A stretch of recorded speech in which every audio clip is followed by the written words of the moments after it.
Assalamu alaikum viewers, this is Hadr Anwar with Al Talib Student News Magazine.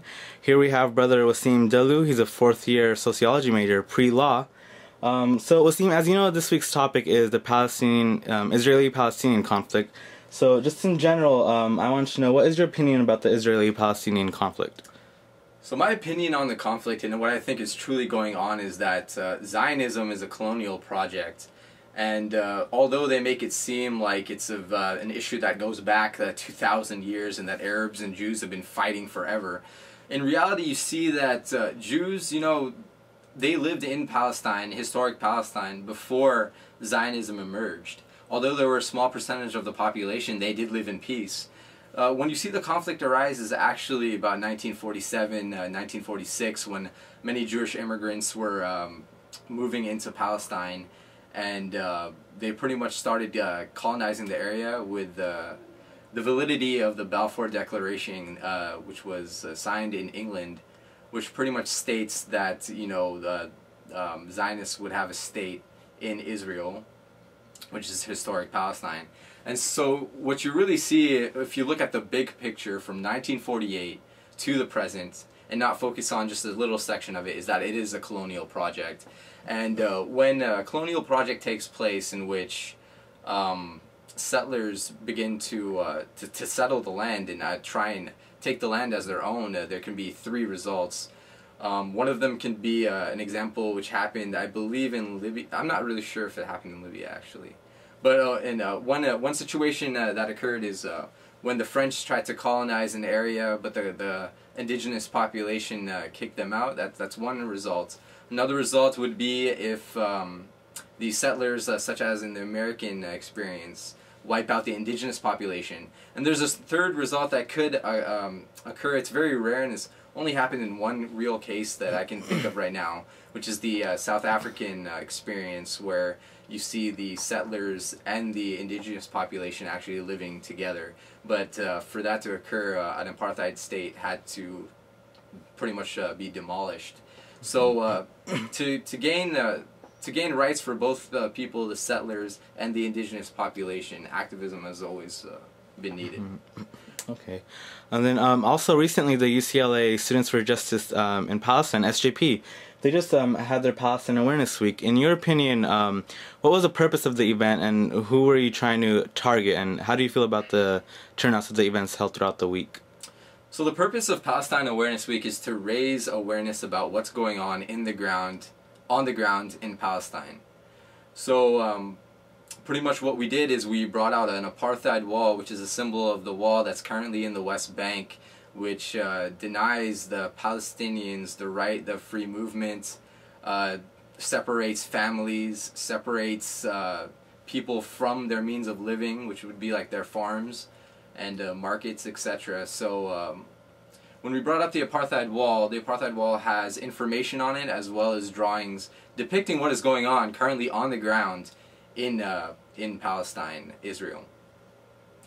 And so we're just trying to raise awareness. We're trying to raise awareness of the facts that are going on the ground, unlike the biased media that we have here in America, where we see the Palestinians as terrorists and the indigenous population as this hateful people that just hate all Jews and all are anti-Semites. And we're trying to break that facade and bring about the truth.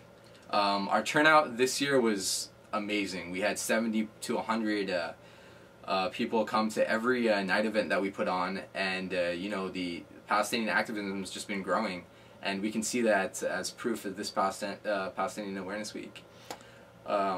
It's just been growing and growing, so it's been great. All right, it's definitely great to hear that.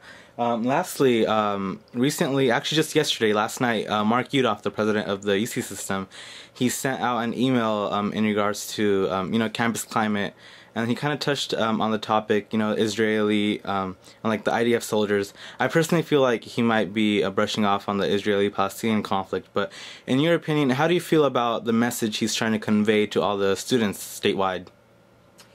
To be honest, I felt it was extremely biased, and I think that he's putting his own views, he's abusing his position to share his own views with the campus. with all of the UC campuses, which is wrong. You know, that I feel like that's abusing your position and really not being the neutral the neutral figure that he should be. And you know, I read the email recently, and in it, you know, he was talking about how pretty much I think what he was leading to is any activism against against Israel is seen as a hate crime. And that's completely wrong. That's not what we're fighting for. We're not fighting because we hate Israelis or we hate Jews or we hate people. It's because we're fighting for humanitarian rights for people who have none. We're fighting against an apartheid state, and you know, he refuses to see that. He has his own view and his own opinions, and that's all he's projecting. He's not seeing what Palestine Awareness Week is truly about. He's writing it off as a hateful act against people, when really, if you came to the events and you were a part of it and you were actually at Palestine Awareness Week, you would see that it's really about humanism, and it's about equal rights for all people, which currently isn't happening in Israel-Palestine. The indigenous population does not have the same rights as the colonizers, and as we saw in South Africa, it poses a lot of problems that need to be dismantled in order for people to go about their lives and share their innate rights. So yeah, he's very biased, and he's definitely missing the point of what we're doing, and you know, that's just wrong to abuse your position like that just because you're the president. And that's my view on his message.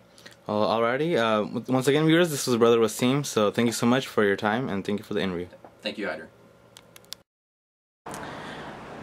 Assalamu alaikum, viewers. This is Hazard Anwar once again with Al Talib Student News Magazine. Here we have Sister Noor Tibi, third-year environmental science major. So, Noor, as you know, this week's topic is Palestine Awareness Week, the occupation and whatnot. So I just wanted to know your general opinion about the Israeli-Palestinian conflict. Well, I think it's really important to point out first that it's not a conflict. It's the Israeli occupation of Palestinian territory. So it's really important that we clearly define that, because a conflict is when there's like fighting going on between two equal parties, and obviously in the Palestine-Israel situation, there's an occupier and an occupied, an oppressor and oppressed, a colonizer and a colonized. So it's really important that we differentiate between them. Okay, and then just a few days ago, we also the Students for Justice in Palestine. They held Palestine Awareness Week. Mm-hmm. So, what did you think about the turnout of the events held throughout the week? And in your opinion, what was the purpose of Palestine Awareness Week, and who was it targeted for?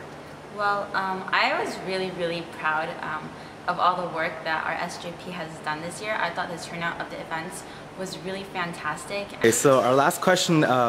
So last night, Mark Yudof, president of the UC system, he sent out an email talking about campus climate on different campuses and whatnot, and he touched upon the IDF soldiers and Israel. So in your opinion,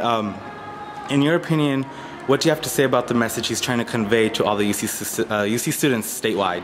Well, personally, I was really upset and angered by the email that was sent, because here at UCLA we had some hate crime that was committed against some Latina students off campus and on their apartment. There were racial slurs and sexist comments that were graffitied on their door, and we were also selling T-shirts at the UCLA student store with the Mexican coat of arms and a phrase written still filthy underneath that, and that was super derogatory and insulting. So I thought that was really important that we had addressed that in the email, and it wasn't there, so I was really disappointed to see that. And I felt that Mark Yudof was trying to send a message to student protesters in support of Palestine and human justice basically, and human rights, that it's not okay for you to protest Israeli soldiers, and that the UC system stands in support of Israel and Jewish students, and they're not supporting the rest of us. And I thought that was really unfair, especially he was pointing out that one of the hecklers had called the IDF soldiers murderers, and I didn't see how that was incorrect or how that was insulting, because the IDF are murderers. over 1,400 people were killed in 21 days during Operation Cast Lead, and over 350 of which were children. And if that's not murder, I really don't know what was. So I was really upset, and I felt that he was trying to criminalize Palestinian supporters and trying to deter us from standing up for what we believe in and trying to promote, awareness of the Israeli occupation. Alrighty, viewers, sorry about the noise in the background, but this is Sister Nuit once again. So, Sister Nuit, Jazakallah for your interview, and thank you for your time.